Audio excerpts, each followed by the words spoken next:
seems like Goober Goblin and Rachel V are both in competition right now for who can make the most comments. Shout out to both of y'all. Y'all have been awesome. You know what? I'm glad that y'all are making comments. That way, I don't have to be the only person who does.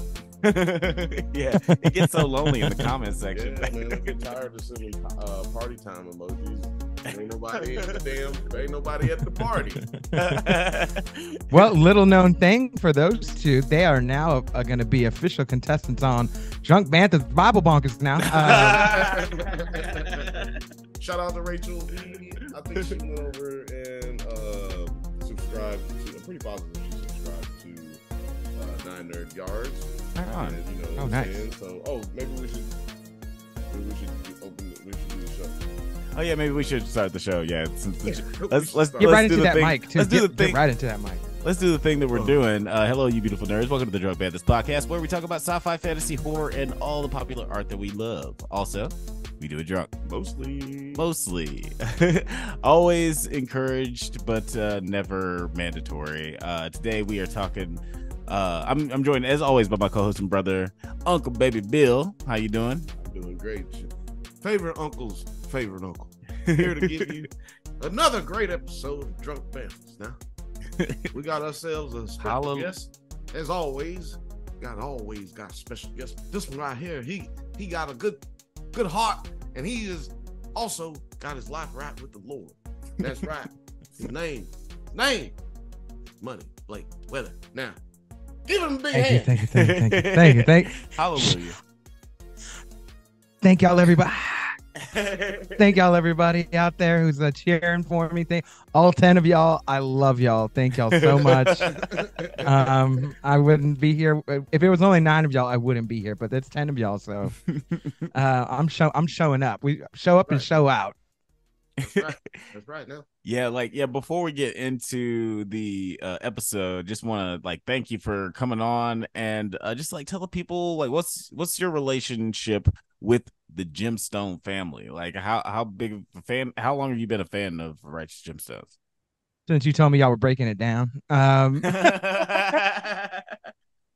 Once you had it on your list, so obviously we be doing the Does It Holds Up, and we have y'all on weekly on 9 Nerd Yards.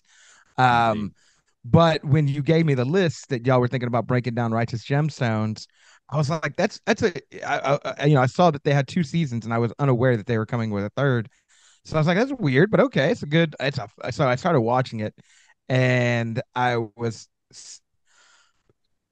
just kicked myself in the caboose because I was just like, bro, what have I've been sleeping on this show? I have been sleep on this show. Get all the melatonin I had been taking because I'd just been sleeping. But I watched the first 2 seasons, and then shortly after I realized, maybe probably a week or 2, I was like, oh, they come with a third. Oh, that's why they're breaking it down. This makes sense. Y'all are ahead of the curve. I don't know if anybody said that, but I'm gonna say that now. And I appreciate it. I appreciate it. You know, we I feel like our wisdom will not be appreciated until long after we're gone. I'm glad you're giving us the flowers.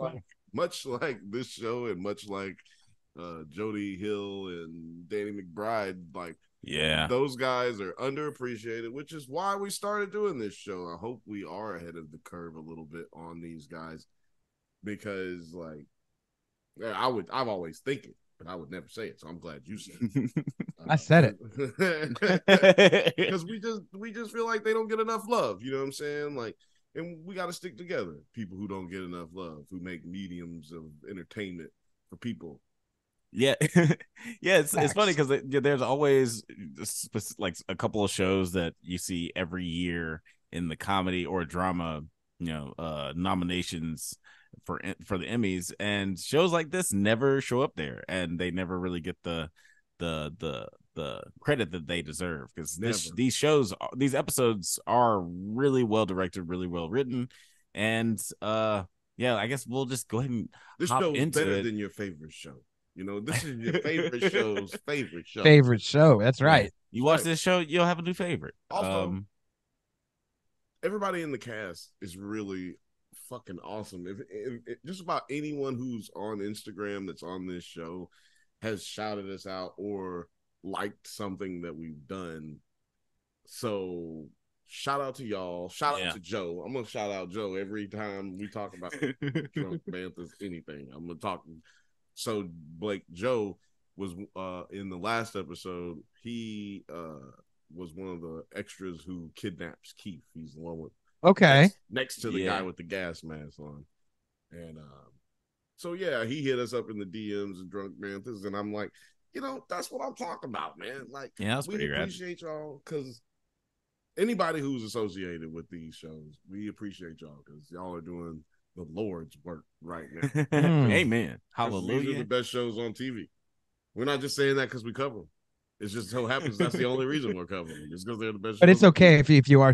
But it's okay if you are saying that you just watch it. It's okay to say that. Like, watch it because you know what? Because these always make it more enjoyable when you find a good channel that breaks down a TV show that you enjoy. Like, you kind of want to stay tuned in, not only to what you're like, oh, let's see what they do next week, but you want to watch the show even more, and then that makes it's a symbiotic relationship. Yeah. It's symbiotic. A codependent relationship. We want to make you codependent on drunk Banthas, Bible bonkers. That's what we want to make you codependent on. Yes. What we selling is TV. Yeah. Right. Come on now. Let's get symbiotic. Who doesn't like Venom? That's right. We're selling good feelings with the Lord now. Today, we're the last two episodes, surprise finale. I don't think any of us knew that this was going to be the finale tonight. There's somebody saying right now, y'all are stupid. It's like y'all don't read the trades. Yeah, y'all don't read nothing. We knew it was going to be the finale. Some old guy in suspenders who's reading Variety is like, "Hey, you should have read the pictures at the papers this morning." Bob Evans watches our show. Shout out to Bob Evans. Read all about it. Everybody. Gemstones Righteous. They're the Righteous Gemstones. And season finale. Right, thanks, sweetheart. It writes itself, baby. Show like this. It's called the Drunk Banthas. But episode 8, I will take you by the hand and keep you. That is the penultimate episode, the 70 last episode of season 3. The episode starts with the family in the hospital and the young Gemstones are still mad at Eli for not paying the ransom. That was kind of an interesting dynamic. Blake, what did you think of just like everybody still being really mad at Eli, even though I think that he made the right decision? They're petty. They've been petty. They're petty. They're all Tom Petties and Petty LaBelles. They just petty. Like, I don't know another way to say this. Like, they are the most pettiest family in the world. Petty Longstocking. Petty Longstocking. You know what I'm saying? I like it all. But they're just petty. Like, that's all it is. Like, and there's funny enough for a group of quote unquote pastor family, PKs. They're called pastor kids, right? The group of PKs, they have a lot of unforgiveness in their heart, and they out here preaching, forgive and but none of them. The funny thing is, none of them know anything about the depth of the words, and they're not even there for. That's not what they're there for. So of course they're not going to forgive their father. But I mean, it all comes full circle, and I really liked how that worked out. But yeah, once I saw it, I'm like, yeah, they're going to be upset because they're all self-centered. They all just care about themselves. Exactly. I feel like they're realizing that they grew up that way. To me, we talked about this last week. Shout out to everybody who watched that episode. We talked about how this episode would probably lead them to being more sympathetic towards each other, and lead them to feel like maybe they haven't exactly, done everything that they can. Maybe they have been raised a little bit spoiled, and maybe they have been given too much in life. Maybe. You know what I mean? Like, I hope that wasn't a gunshot. No, that was Chuck blowing up in the parking lot. Right. We just heard something blow up out here. That's what you get here at the goddamn Music and Coffee Studios. Right. It might be in the summertime. There will be gunshots or fireworks. But yeah, like, we kind of predicted that these guys were gonna have this like come to Jesus moment, if you will. and get their shit together. We cheated and looked at the trailer and saw that they were gonna have problems with Eli, but we figured that wouldn't last more than like a first act. It's just how this show goes. But absolutely love this episode. Love how they brought it all together like butt cheeks. This could have been the final, this could have been the series finale, and I think it would have come off well. But we do know that they got renewed for a 4th season.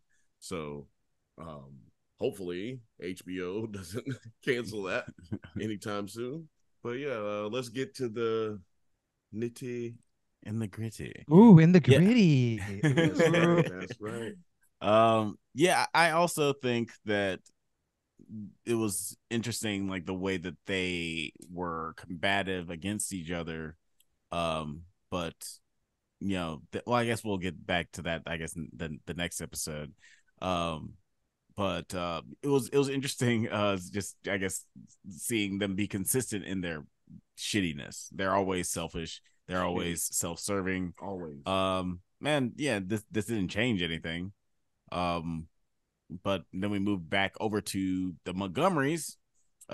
Peter and Chuck and the militia are preparing their explosives for their plan. Which turns out is nothing. They don't really have a plan. They're just driving around. The plan was to get the money, and that didn't happen. So now they don't have. The plan is to drive around real slow in a U-Haul.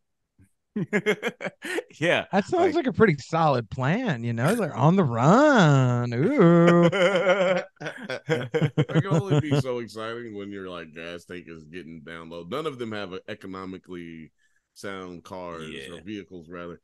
They're all driving fucking dually trucks and a Jeep. One person's driving an RV? Like, geez. Yeah, the gas is... You're getting 5 feet to the gallon in that thing. I don't know how, militias Proud Boys and, if anybody's watching, if anybody who's in a militia is watching, please let us know. Leave it in the comments, let us know. I just don't know how they, have the funding to do all the things that they do. I mean, guys gotta eat. Then you gotta sleep places. You need showers. These bullets aren't cheap as well. So I don't know. It's just I was like, these guys are broke. It made me think, what do militia dudes do for money? Yeah. Well, what is the contingency plan if you don't actually have any money? Do you rob? Do you Because don't they all mad because white men don't have jobs or something? Isn't that what they mad about? They took our jobs? I feel like there's just a lot of crystal meth selling. I just want to. You know okay. What? Yeah. You know what? I feel like that. That was in an episode of Breaking Bad, I think. I said that.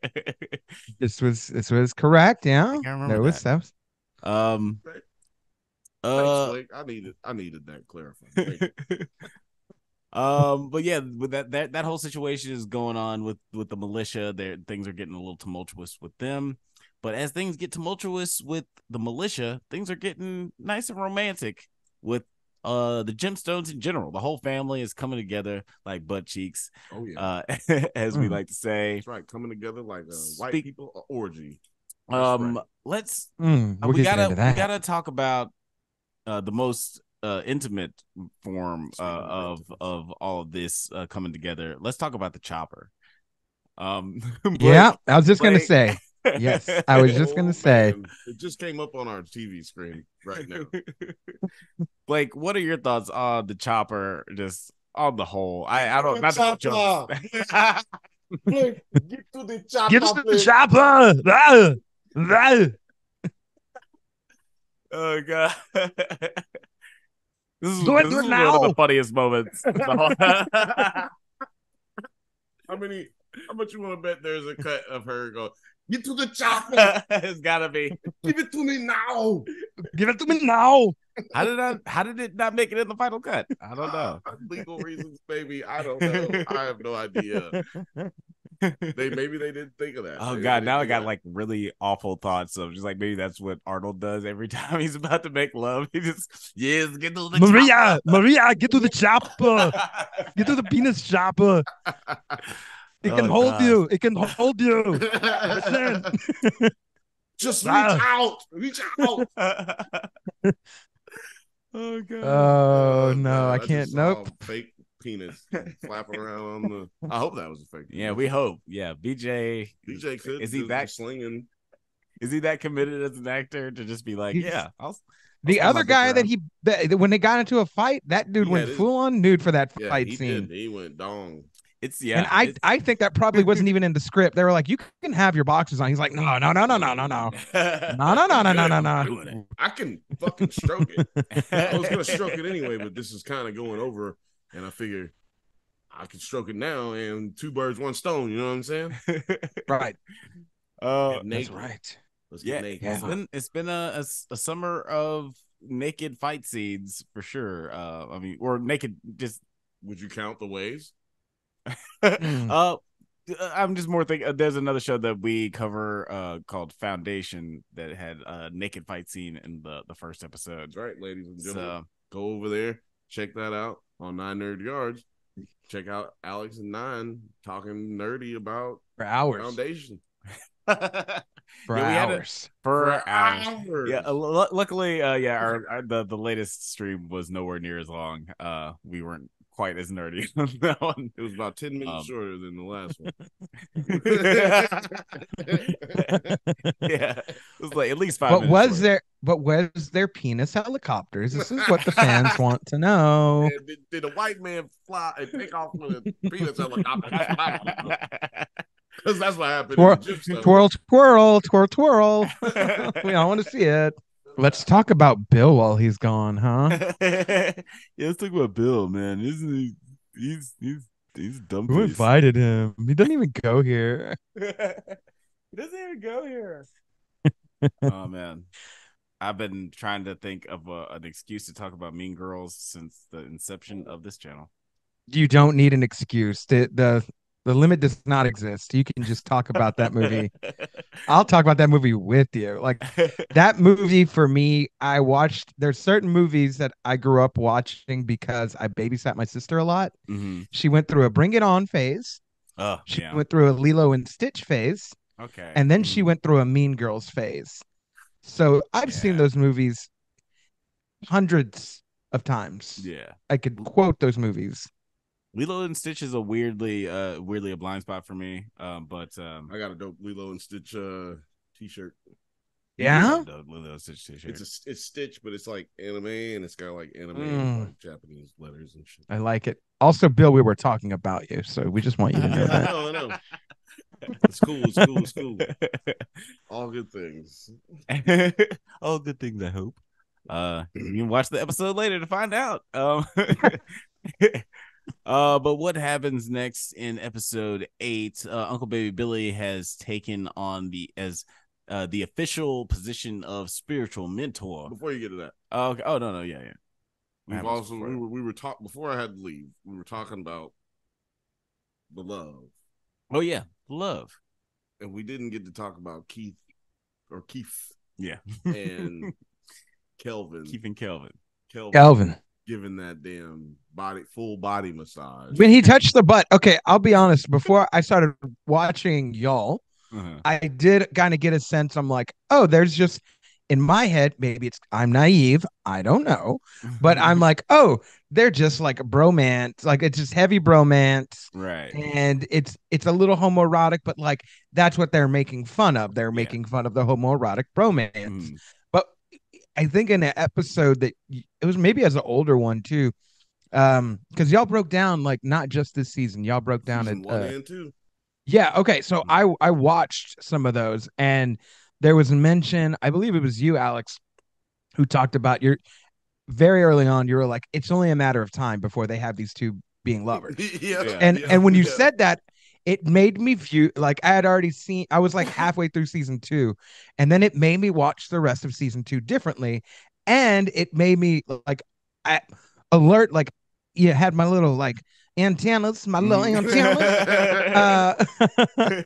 Full alert this season for like, I'm like, okay, I'm gonna look out for any sort of anything because Alex is he kind of knows his stuff, maybe because everybody go listen to Drunk Banthas. And you feel like your brother is in the closet. Bring him on to Drunk Banthas. Look, I feel like it's an episode of Jerry Springer. Yeah. Speaking of Jerry Springer, everybody in the militia looks like an extra from Jerry Springer. They do. Jerry, my cousin, me and my cousin, we living together, and my cousin, I'm the only, and my brother Jerry. Let me tell you about my brother. Well, Jerry, I just want you to know I moved in with my brother, and I'm here to tell my wife that me and my brother are getting married. Yep. Yeah, that's the vibe. Am I gay? But and Jerry always has his face like this. Yeah. And Jerry's always an instigator too. So he's like, so you're saying that you and your brother, but your wife doesn't know. Funny thing, we got your wife. Come on out, Cindy. He's always acting like he doesn't know. But he's like, oh no, I talked to her a half hour ago. He's always like this. But anyway. These guys are totally Jerry Springer's extras for sure. Absolutely. Yes, facts. The Peter Montgomery, him and his militia, they kind of turn against him and Chuck. They take all their money and everything, but they leave them their explosives because it's like, we don't need your fire. Okay, question, but how did they take all their here's the thing, when they were like, well, we're gonna take all the money, and it's like, so is this an envelope, like a manila envelope full of money, or where is it like a militia credit card? They're like, you give us the militia credit card, know, because you're not safe with that anymore. We need that militia American Express. You know what I mean? Like, and we need that Tomorrow's Fires black card. Yeah, right. Yeah. This just goes back to my first question: is like, where does the money come from? Like, is it in trust funds? Is it held up in like different kind of CDs accounts, right? Like that, IRA. Do they have a savings plan? Are there savings plan? 401ks? Is there like a card, business card, gas card? Right. Where's the system? What is the system? Somebody from a militia, please tell. I'm gonna tag militia in this video so that people who are in militias, you get some weird comments. I just need these questions answered. People, please tell us about that militia money. Now, this is just one of God's children asking one of God's children. Listen, my brothers in Christ out there, I need y'all to tell me where this militia money comes from. I just want to know, and if it don't come from a place of godly means, put it in the comments. Let us know. Always too, when people say my brother or sister in Christ, something like either intrusive or offensive is going to come out of their mouth. This is my brother in Christ. I don't know. I've heard your podcast and I hear the way you're talking, and I know you love the Lord. But maybe we could tone down on some of the things that God doesn't want us to say. I might have had somebody tell me that. That's all I'm saying. That seems very specific. Yeah, we do have a very touching moment, another touching moment. Oh yeah, where physically and emotionally. Excuse me. Where the brothers, the siblings, get together at the same restaurant that they always eat at every Sunday. Oh, yeah, they go on a day that's not Sunday, and their big table's not there. They have to sit at a regular table, which is good because it sets up the conversation that they were about to have, which is that, maybe they need to readjust the way that they look at each other and look at their lives. Yeah. Maybe they did get fed a silver spoon their whole lives because for some reason they think that they've struggled their whole lives. I don't know why. Up until this moment, they've thought that they've been struggling in some kind of way. Yeah, they definitely have that selfish mentality, and they just always look at others as if what's that? What's that? Hold your hand. Oh. Trying to hold y'all's hand. I'm just trying to. There we go. No, sorry. I just saw that movie. Talk to me, and after you put your hand out, I just what the fuck? Keep your hand away from me. I haven't sorry. Talk to me. Yeah, sorry. It's just talking about. But also, we are hands on top of hands family. Yeah, we're not a holding hands family. We're not a holding hands family, but today, because of this show, we holding hands. We became a holding hands family. Are you a holding hands family, Blake? Y'all hold hands, y'all fist bump, y'all put hands on top of hands. What do y'all do? We're Mexicans are huggers. Have you? I mean, we touch hands, but we do. Everybody here's the thing and I know it's with black people too. Like minorities hug a lot. Yeah, Mexicans love to hug, and white people freaks white people the fuck out because they're like, what in the minority has happened to me right now? You know, it freaks white people out sometimes. What in the Minority Report? Yeah. You ever notice it's the white people who wear patchouli that freaks out? You ever notice? Because they don't be taking no baths. They insecure about how they smell. White people, even the clean ones that wear Patagonia, you know what I mean? Like even those ones, they don't want. They're like when they first meet you and I'm like, I'm a hugger. You bring it on in. I'm Mexican. I always have to say I'm Mexican, and we hug, and they're like, okay. But if you just hug them, okay, fine. If you just hug them regularly, they're like, get off me! You trying to rob me? I made it a rule. I'm not hugging no more white people unless they wear dip teeth. If they don't wear dip teeth, I'm not gonna hug white people. It's very specific. That's a good rule. That's a good rule. You live your life how you live your life, but I'm telling you how I'm gonna do me. How you live yours? Yeah, okay. I'm speaking my truth. Yeah. All right, my brother in Christ. You do you. But then we have Uncle Baby Billy. He's taking on the official position of spiritual mentor, and he advises the kids to speak through him as they talk to Eli Gemstone about their grievances towards the whole hostage situation. Yep. But much to their surprise, Eli is his heart is warmed by the fact that they're working together. Even though they are hating on him, like it's the haterade ball of 2023. Hate. He's happy that they're at least working together. Blake, what did you think of this scene? Specifically, it was nice. Again, it's you sort of saw the kid coalition, I'm gonna call it, come together when they held hands, and the way they were just like, can we hold them higher? Like I started laughing. I'm like, yes, you can hold them hands high. But it was the Eli, love him or hate him, and I think a lot of people love him. He outsmarts all these kids all the time, and he reverse Uno card them. It's literally what he did. Like they were like it's so much to the point. I mean, homegirl's like, so did we win or did he win? Yeah, like, he got him confused. Yeah, he Jedi mind tricked the hell out of their ass. Just killed them with kindness. Like Eli wasn't trying to do none of the foolishness. Like he realized, like, and that's why he was like, hey, like even if it's y'all hating me, like y'all are working together, and it's 40 years of watching them fail, right? Like, here they are right in front of me, like getting it done. Damn, hell yeah, that's some good shit. Yeah, I finally did it. I became a good parent. Like hell yeah.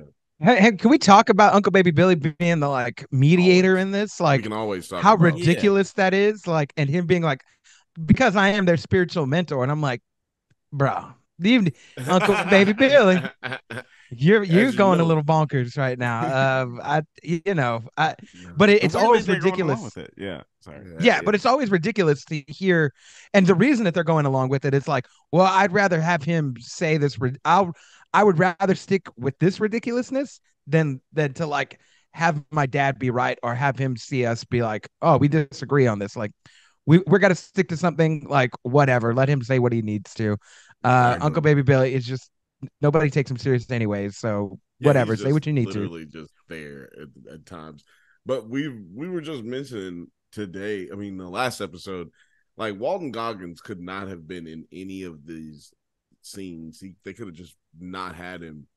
Oh yeah. And the show still works. Yeah. But if you don't have him, I guess until the last episode, the show still works. But if you didn't have him in this season, like it wouldn't have been as funny. It wouldn't have been as enjoyable. No. Baby Billy steals every scene he's in. They told him to get up out of there after Eli leaves. They tell him to like get out of there. I often wonder if like Walter Goggins walks on set just dressed up as Baby Billy. He's like, okay, now what scenes we filming now? And they're like, you're not in this scene, Walter. And he's like, nah, that's a bunch of nonsense now. Y'all going crazy. You need to figure out what Uncle Baby Billy needs to do right now. Now I'll tell you what now. You go back there and you find out what I'm doing today. Because I'm doing something. Give me some of their lines, because they ain't as funny as me now. Baby Billy didn't come from up off that hill just to come up here and do nothing now. So why don't you go and get me a coffee or something? I'm getting my day rate now. Goddamn it, Funko Baby Bills. It's gonna be a payday now. There will be a payday. There will come a payday. Hallelujah! They said there was a per diem now. Somebody better go get me my money. But then we move along to episode 9. Whoa. Oh no, yeah. What? This is still episode. We forgot about the one moment. There's one moment at the end of episode 8. Which one? Oh, when oh yeah, that's right. We this is a pretty good moment. We see Jesse come. Well, we mentioned that the siblings brought themselves and galvanized to get together and make this shit right. You know, they're gonna do their Sunday service together, and as they're getting ready to walk out for their Sunday service, Jesse gives his wife a kiss. BJ and Judy kiss, and Kelvin. Oh, yes. Kelvin and Keith. Kelvin and Keith kiss. It finally happened. Alex's prediction. The Ross and Rachel. Who's gonna kiss each other? Oh man, they kissed each other. It was the Righteous Gemstones, Sam and Diane. It was a beautiful moment for me and for my character. I just feel like we got somewhere different in life, and we've transcended our relationship into something that's more than just laughs and giggles together. Have you guys seen a handsome man? Have you guys have you seen The Handsome Man? Yeah. I did think that this was a really awesome moment for them because. As you predicted it, of course you think that. Well, I mean, of course, there's that satisfaction of being right. Hey, look, can we just go over all the things that we got right about this series? Yeah, because you want to do that at the end of this show. No, because your prediction comes up in this next episode, right? Yeah. We got a lot of predicting. I don't even remember what mine was, but I just remember that we did predict these things. But I did like the fact that they finally addressed their romantic their attraction to each other just because of the complications of the church and everything and their place in it, and they kind of address that at the end of the next episode, just like at the end of this episode Peter calls the feds and gets his militia arrested, which we got a theory that Peter was the one calling the police the entire time because he could never really carry out all of the craziness that he was promising, so he just called the cops on them on himself. I think that's what happened. Ooh, I think I like that theory because like we see that he was the one who did it now, so why wouldn't he have done it then? Just always, and I like it too because it's like, well, if there's ever people who are trying to, be like, hey, I don't like what he's doing or whatever, he could just be like, all right, I'm going to tell this select group, like, hey, just be ready, guys, and not tell the rest of them. And then, right. Because he was move along. Always got away. Yeah. Always got away. Always happened to be not in the same spot as the people getting arrested. That's called snitching. Also, can we just shout out Steve Zahn? Like, I never feel like he gets enough love, dude. I've been a huge Steve Zahn fan since like all of the stuff that he did in the 2000s. Like, let's go. Saving Silverman. Yep, Saving Silverman. Daddy Daycare. That was good. Daddy Daycare, yeah. First one. Played a carrot in there, How about the best the best critically acclaimed movie of all time, and National Security. Oh yeah, of course, National Security. Oh yeah. Rescue Dawn is probably my favorite performance of his, like him and Christian Bale. That was wonderful. Chef's kiss.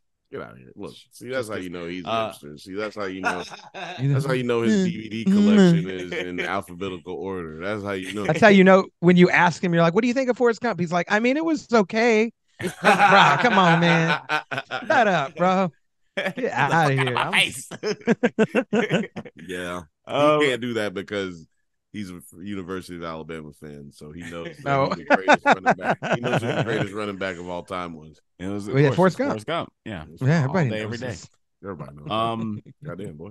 But now we got to ask a pretty important question about episode 9. Oh, I thought it was that. That's it. It's pretty No, close. It's close. Did Uncle Baby Billy fuck Dusty Daniels? We may never know.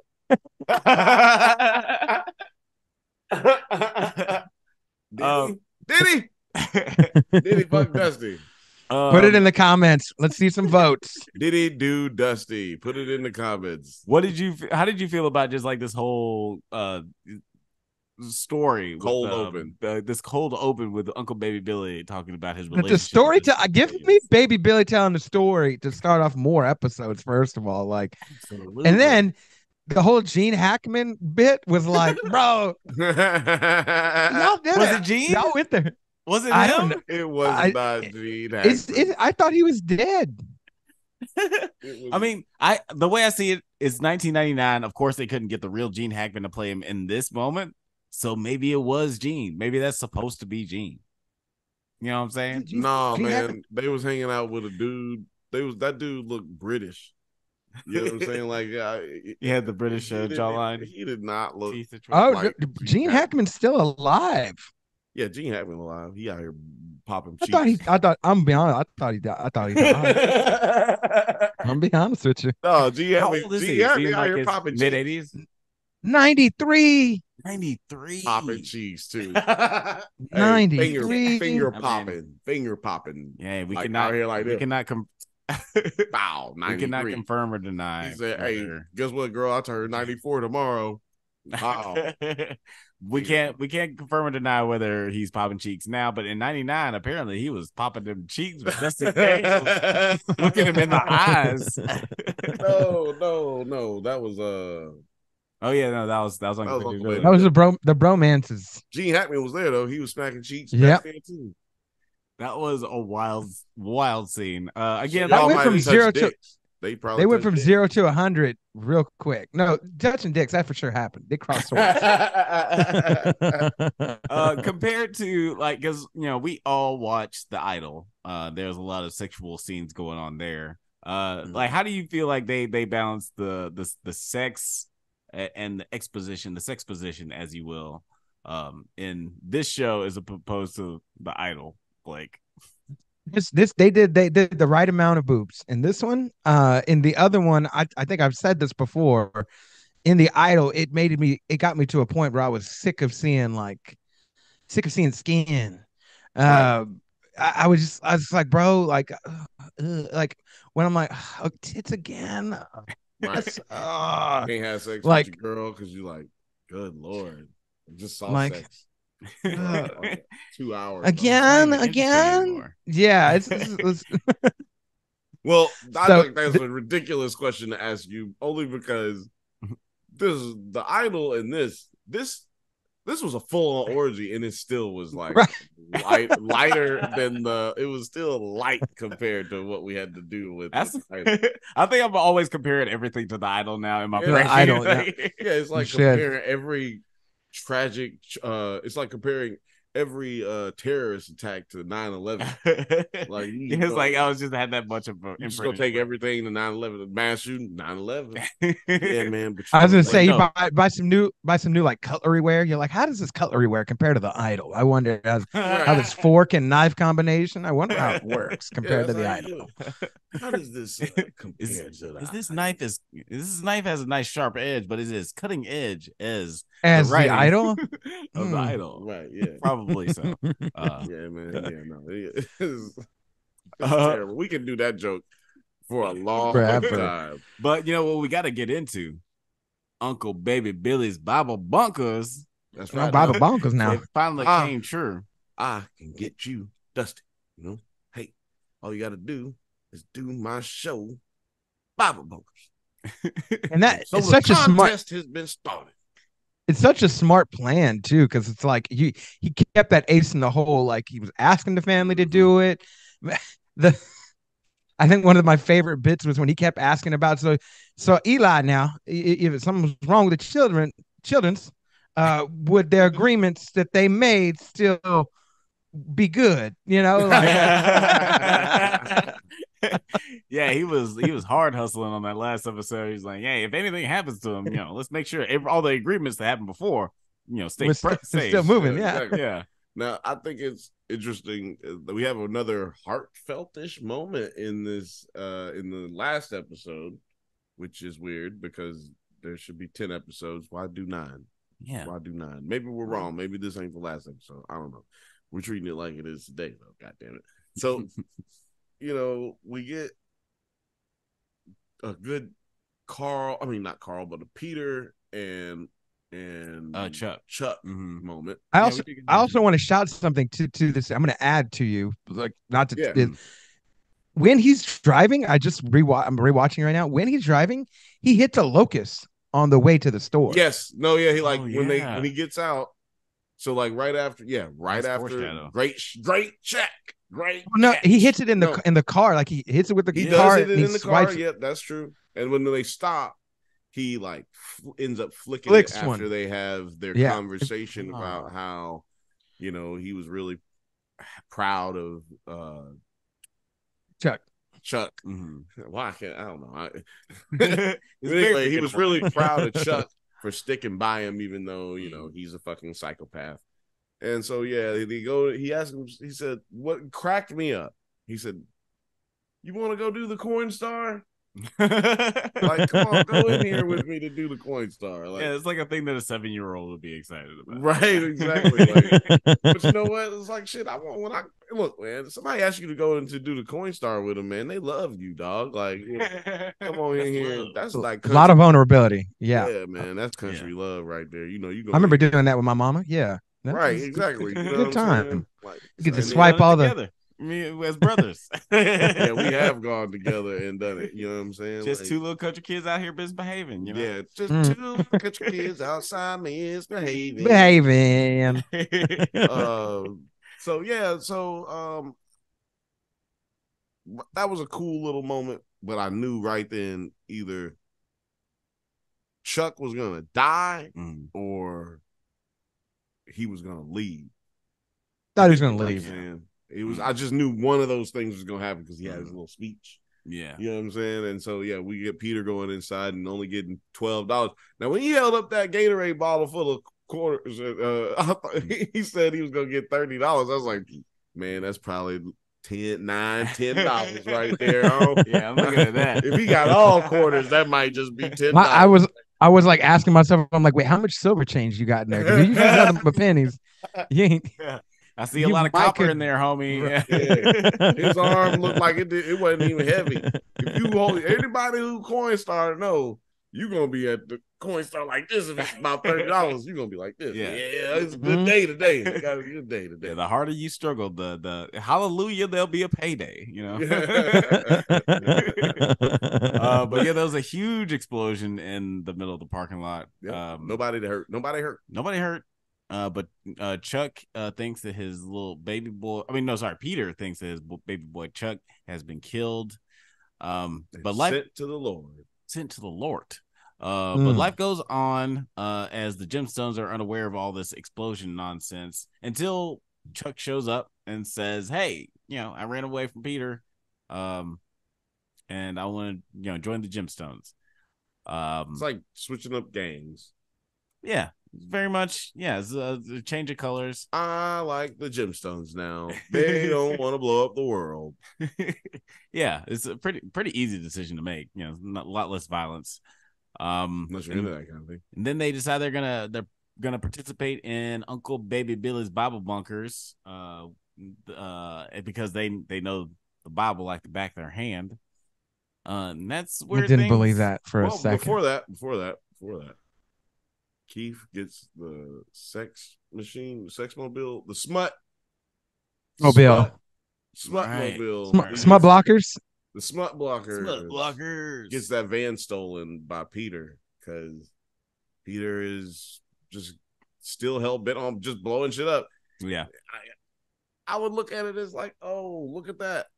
I can leave. I can steal this car and like get the hell out of here because I'm wanted for blowing stuff up. Yeah, he has good luck for a criminal. Like he doesn't have good luck. Like he'll get a good job tomorrow, but he'll have a perfect opportunity to steal a van. Mm-hmm. Right. Right. He's got like serial killer luck, like Ted Bundy luck. Yeah. What did you think, Blake? What did you think of just like the arc of the character of Peter, and like, you know, this next scene where he shows up at the church with the Bible Smut Busters. It's Smut Busters band. That's what did it you think is. of this whole last scene with Peter? It was funny because like he's sitting there and he's crying and you kind of feel for him. And then when the guy puts coins in his coffee, I started laughing. It's like, because for him, that was the breaking point. It wasn't like he was already broken. But when they say that this is the straw that broke the camel's back, it's somebody putting like coins in your coffee. And I'm like, bro, that is leave a man's coffee alone. You see a man drinking some coffee, he might not more. Especially his gas station coffee. You down on your last if you got to get that gas station coffee. There's two places you don't want to get coffee from. Sometimes some gas stations, but most gas stations is one of them. The other one is any Mexican restaurant. Don't get coffee from there. Like that's not a barista, bro. That's not a barista. That's not what. That's like getting coffee at Applebee's. Bro, don't do that. It's not a shot. That's not. It has none of this has anything to do with the food quality of the food. It is don't go to places that don't do that. Right. You're setting yourself up for failure. Totally. Don't go get fish at the burger place. Since we're talking about just like real quick, there's one time when I was at work. I used to be a sign spinner. I was a sign spinner. Oh, y'all know he got them Google skills, you know what I'm saying? He got Vegas. He went to Vegas with it. You know, they got the Vegas with it. That's all. That's a whole other story. But I do a pod on that. One shift, I was sign spinning. I was taking my break. We obviously don't have a break room, so I was taking my break on the bus stop, just laying down, my head in my lap, and a car pulls up to me, and they're like, "Hey, sir!" And I look up. This woman, like the Popeyes lady. Oh, Popeyes lady. Yeah, the Popeyes lady who was like when they had the chicken sandwiches, and she was like this. No, what? Y'all what are you talking about? Y'all don't know that? Nah. Oh man, we gotta put it up when you say that. Oh, okay. You gotta put it up when you gotta put it up for me. You gotta edit it. Okay. It says it right here. Because it's a Popeyes chicken lady. And she's just sitting there outside of Popeyes, taking her break, exhausted, because y'all killing their asses with these goddamn that's right. When the chicken sandwiches were just hurting them. Yeah, you'll see it. It was a meme for a while, but anyway, so you was outside and the lady pulled up on you. Yeah, and she did you think in that moment, a car pulls up, who can it be? Sorry, go ahead. I had to add no. Yeah, I was just like kind of in a daze because I just woke up because lady is yelling at me. It's like, hey, excuse me, sir. I looked up. Lady has like a wad of cash. I don't know how much cash, but she's handing it to me. It's like, here you go, sir. I was like, I'm not homeless. I'm just taking a nap. She's like, oh, I'm so sorry. And then she started to drive off, and I was like, what the fuck did I just give away? I could have taken those free money, right? Yeah, you should have took all that money. I'm homeless as fuck today. What you talking about? Hand me that wad of money. Give me your rent.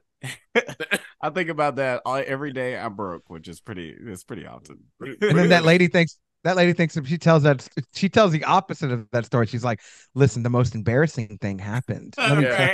She told it that Wednesday at her book gather group. Right. She was like, ladies, let me tell you, I almost gave this African-American fellow, I just pulled some money out of my purse. I thought and then he had his head, like, listen, Cindy, no, let me tell you, like, he had his head down.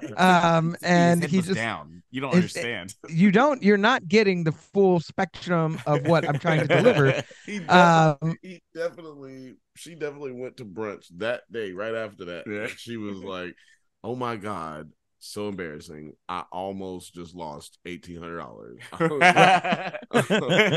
I was white guilt-free game. This Negro like Woo. $1,800. I like to think that it was like $3 just for my psyche. It was a lot of cash, but I like to think that it was just like really like $1,800. Shit's gonna change your life, nigga. Right. Yeah, 50 G's was like, yo, we changed this nigga's life. Oh, you like, oh no, oh shit, you have a job? You're looking at it like a missed opportunity. She's like, you know what? He was the most honest black man I've ever met. Right. So I just met Bagger Vance today. It was like okay, great. Jesse Gemstone, you man.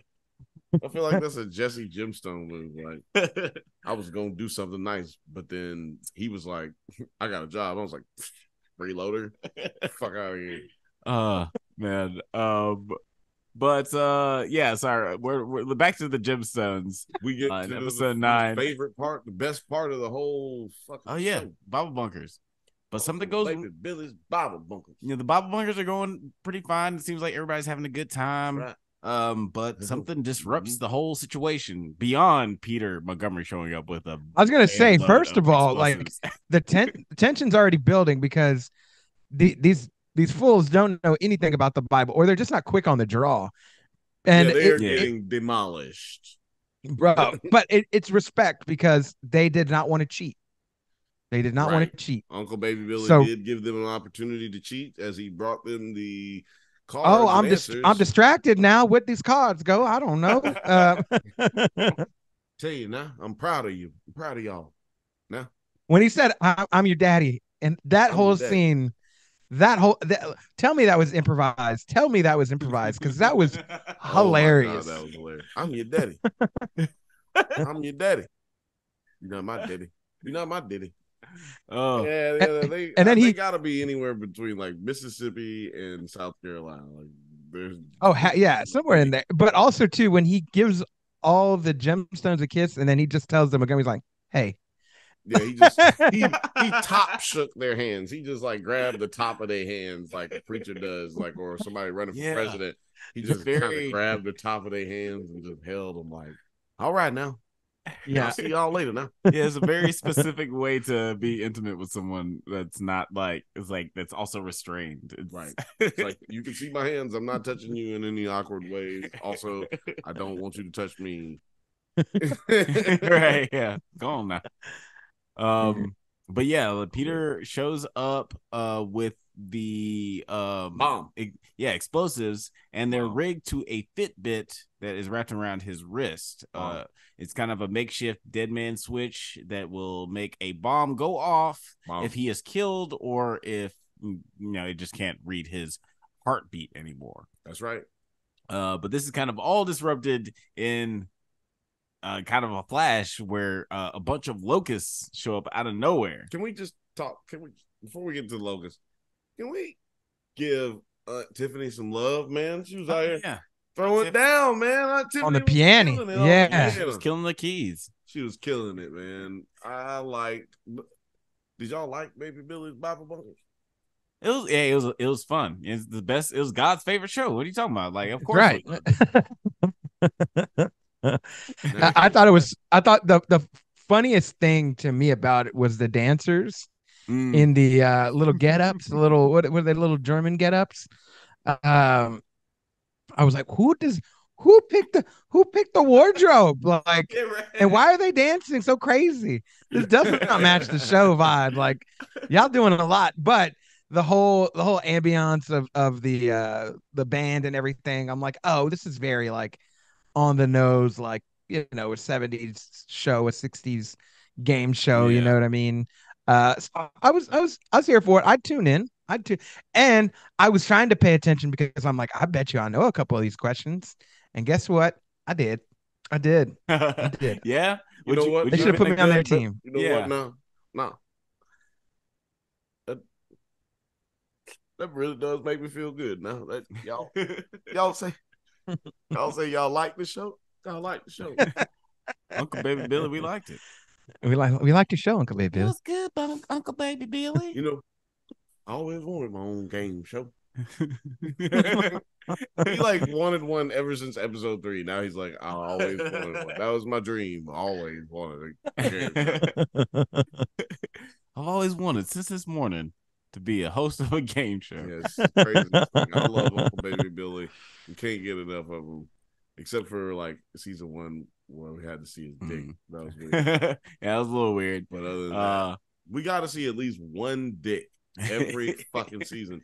I have to write it in the show. I think. It's like in somebody's contract where there gotta be one dick. And speaking of dicks, pussy jokes, one dick. Speaking of dicks, like we did, we see the Simpkins.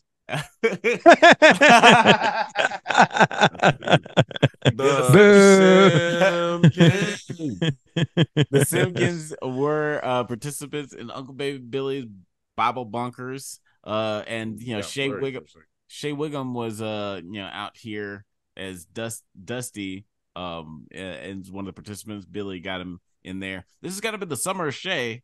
We got he was in Across the Spider-Verse. He was in Mission Impossible, and now he's here in Uncle Baby Billy's Bible Bunkers. That's right. What a place to be. Bible Bunkers is full of. And every time I see Stephen Dorff, I just am like, man, thank you for giving that guy some work. I was curious. I'm always curious. I will often stay up the later hours of the evening and think to myself, 2 questions.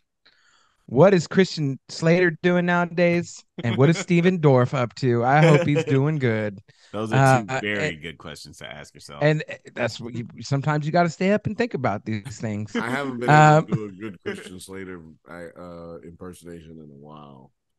But man, I hope that Stephen Dorff is from the South because he does such a fucking good accent.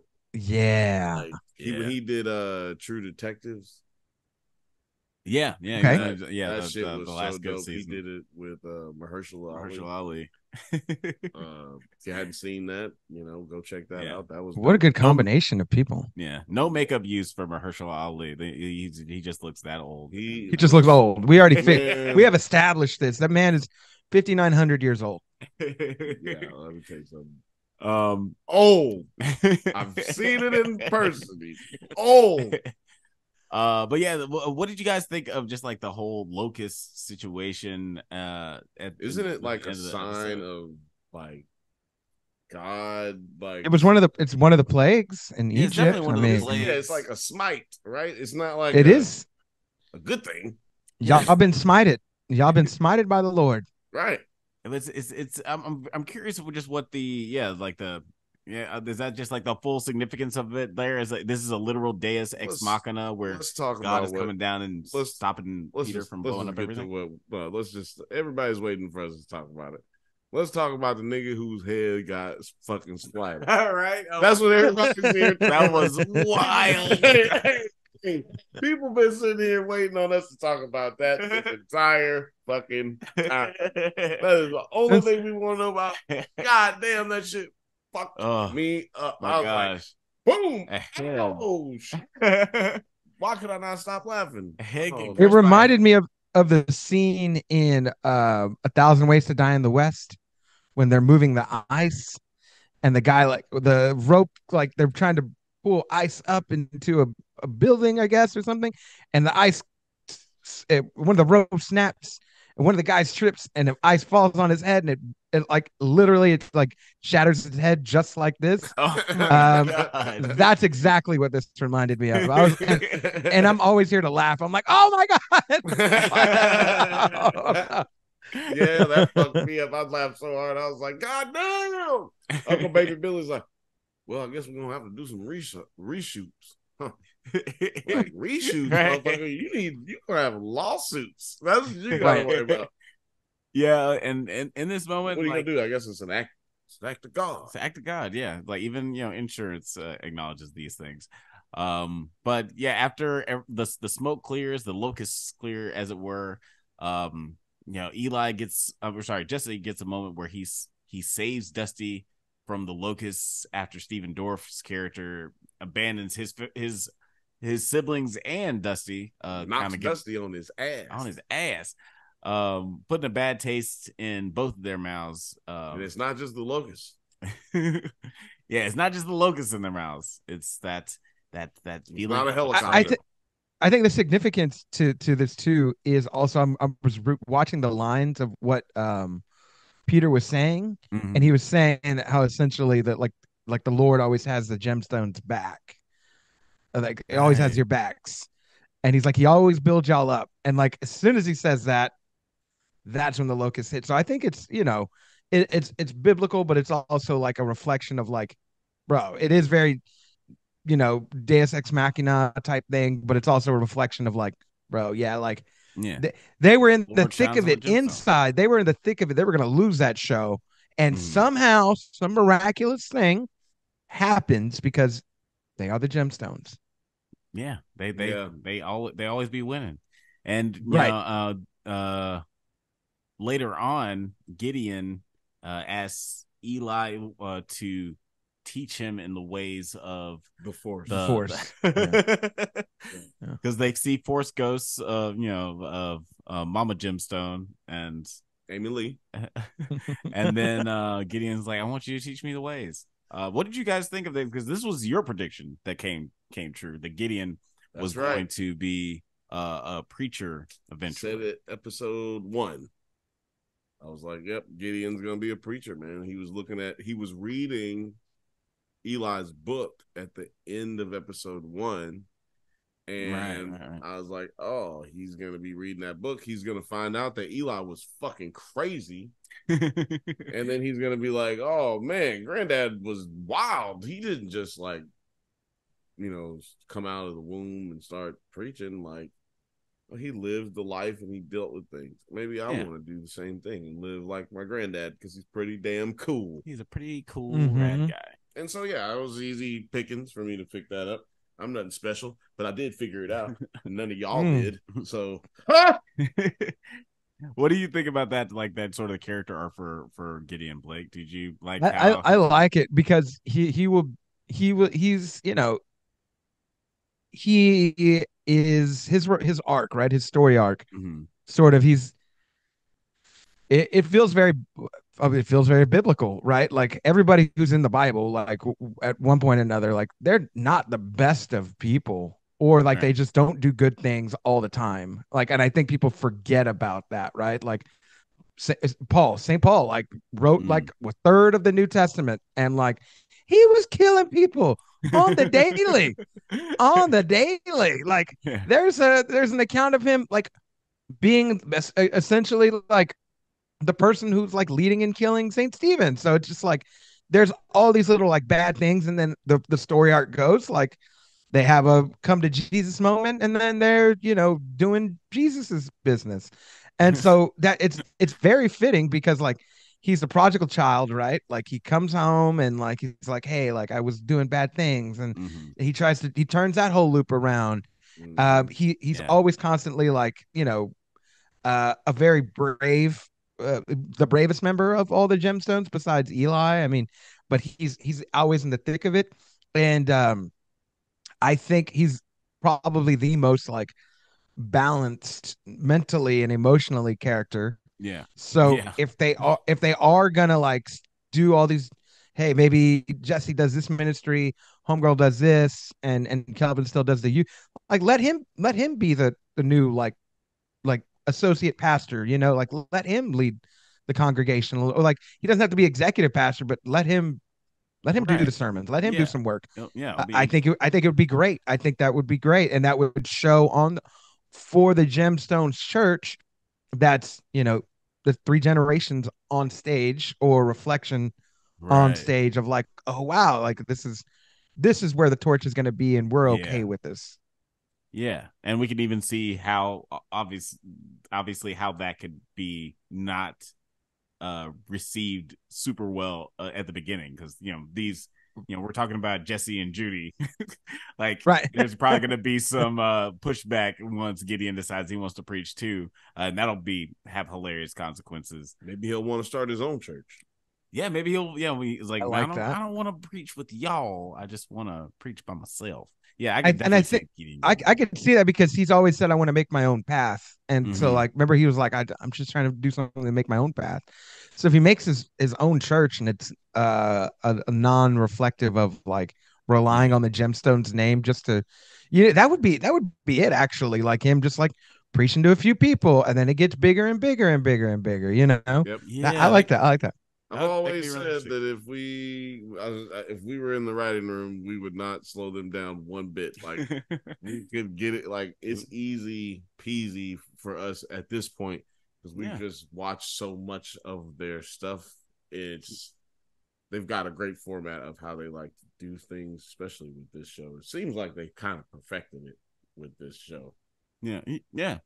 Like they've definitely hit their stride where like they know the voice of all the characters, they know the pacing of the series. But guys, if you guys want to just like kick up your diversity ratio a little bit and hire a couple black guys, we're available. I'm a black guy too. I'll be a black guy for just white chocolate. Just Blake is involved now. If you want to just get on our show and just do the Gemstones season 4, we'll just give y'all. All three of us will give y'all all the tips y'all need for season 5. Y'all hire us for season 5. Surely y'all are working on season 4 already. Just hire us for season 5. Yeah, just 3 black guys. Just 3 black guys in the writing room. Am I right? Don't let the skin tone fool you. Money is invited to the cookout. 3 brothers. It's just 3 brothers. Before we get out of here, I do want to mention really quickly because I forgot that Peter decides he's going to sacrifice himself, very Dark Knight Rises style. Oh man, yeah.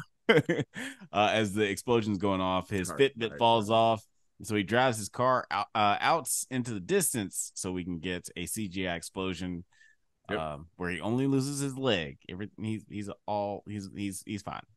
I love how they do CGI in this show. They do it in ways that make it make sense, not in ways that make it look bad, or they avoid the thing. Like he could have only drove like to the end of the parking lot and then ran out, but he decides to drive all the way into the woods. So, but I was like, oh, the reason as soon as it blew up, I was like, oh, the reason they did that is because they wanted to save for special effects, and they didn't want it to look bad, so they just did. They already destroyed one parking lot this episode. Well, then the parking lot thing was they didn't show anything in the parking lot. They didn't show an explosion. It was just an explosion from the set that they built for the grocery store. I think that's like a great use of great way to shoot these scenes without spending too much money. Yeah, nice cost effective way. Even when I saw that, I even thought, I wonder if they shot this the same day that Peacemaker had their parking lot explosion just to like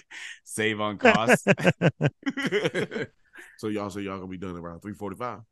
It's like we use that cradle. Y'all can just leave it just like that. We'll clean it up. Or they just waited for Oppenheimer to do an explosion. They're like, just let us know. We'll film it too, just from a different angle. Yeah, Christopher Nolan. Different place. Christopher Nolan DM from Danny McBride. Like, hey, just tell us. Look, we'll do it for free. We'll clean it up for free. We just need that space. Right. I don't remember inviting Adam Devine to the shooting of Oppenheimer. It's okay, dog.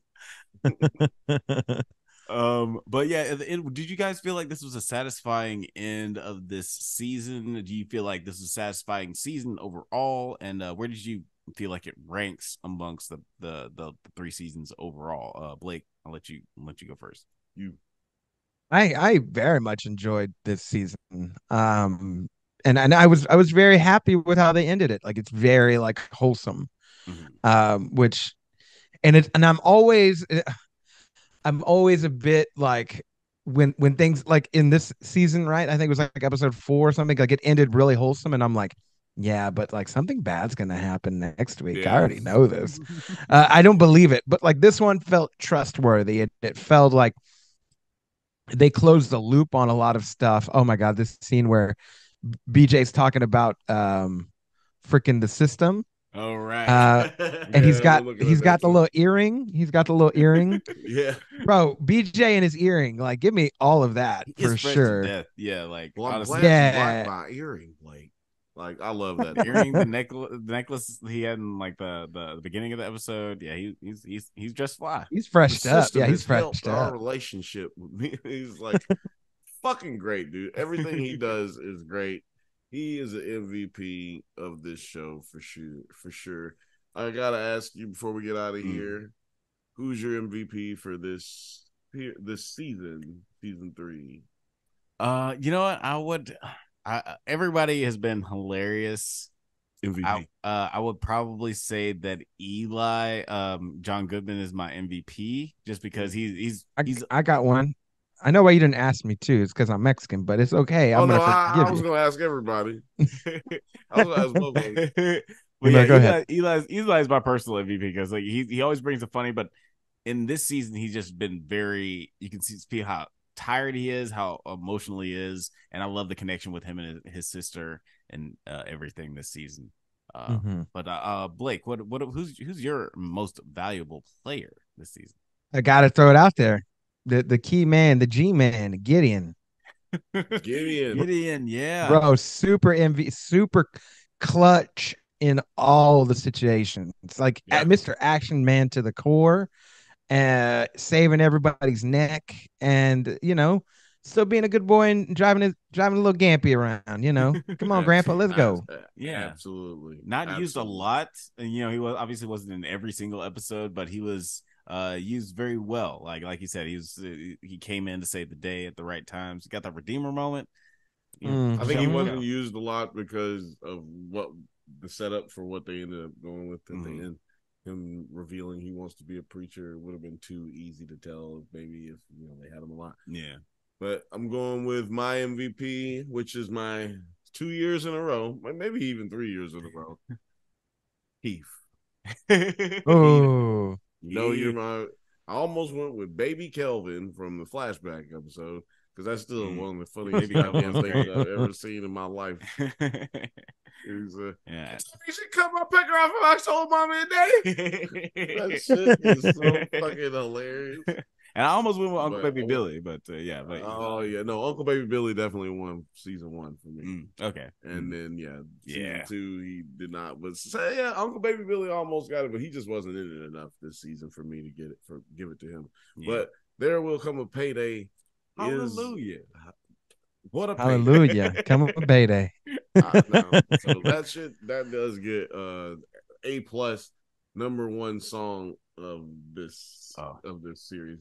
Shout out to Edie Patterson and Danny McBride who do the songs. Yeah, they write the songs. Yeah. This has been a really great season. It's probably maybe number 2, like my second favorite season of the 3. Like number 1 is still number 1 in my heart. And number 2 is great, but this one's probably a little bit better for me. And I'm excited to see where the show goes moving forward, because this did feel like a nice finale. It kind of felt Return of the Jedi, as again we got Amy Lee Gemstone over there, Force Ghost, watching everybody celebrate. But I would be excited to see where the show goes moving forward. But if the people here want to see where we go moving forward, Blake, where can the people find you on the interwebs? Well, if you must ask, you can find me 9 Nerd Yards. Everybody go follow the YouTube channel 9 Nerd Yards. We're constantly breaking down all the stuff for all the nerd nations out there across the globe. We don't have a new show picked out, but you can watch me every Tuesday breaking down The Ultimate Fighter if you're an MMA or UFC fan. And I'm still talking with my boy Keith Hollabaugh, who is currently still on the show. Will he make it to the end, and will he get the Ultimate Fighter contract? You'll have to wait and see, because I don't even know. Every Tuesday, check it out. Every Tuesday. We got 3 more Tuesdays left, so stay tuned for that. And just follow 900 Yards to see what we do next. Or you can follow my other podcast, the relationship podcast. Two different worlds. Man. Unfiltered Bachelor. You guys can find that all over wherever podcasts are. That's where the show is. iHeartRadio, Spotify, Apple Podcasts, all those good places. Or you can just follow me if you want to, just for the heck of it. Money Blakeweather, Facebook, Instagram, Twitter, and Snapchat, or on TikTok as well. So that's all the places that I'm at. Hopefully y'all are there, and hopefully we can all be friends. That's right. Yeah, guys, Google Unfiltered Bachelor and just look at all the great links and just start clicking shit or start following shit. Honestly, you'll find some great content. Honestly, I've been listening to the Unfiltered Bachelor podcast. He's got some really great stuff on there. Listen to all the backlog. Like, I know you'll like the newest episode, but listen to all the other episodes he's got. Listen to all the episodes. Quit playing yourself. You know you be in traffic. Just hit YouTube, let it play. You don't even need to look at it. Just let it play. Right. And subscribe. Quit doing it. Quit acting like it costs you something to subscribe. You're always looking for a new podcast. This is going to be your new podcast. You may not even be looking for some new podcast. Shut your face and just click it. Don't make this weird. Just listen to it. Yeah, just put it in your ears. Just put it in your ears, dog. Put it in your ears. But guys, thank you for listening to the Drunk Banthas podcast. We do this every once in a while, so go ahead and leave a like and subscribe. Go ahead and sorry, leave a like and subscribe so you can get updates on new videos. Check us out on Spotify, Google Podcasts, Twitter, IG, TikTok, likewise, Letterboxd, all the internet things at the Drunk Banthas. Until next time, stay safe, my little Billy babies, Bible bunkers. Fuck that up. And may the force be with you.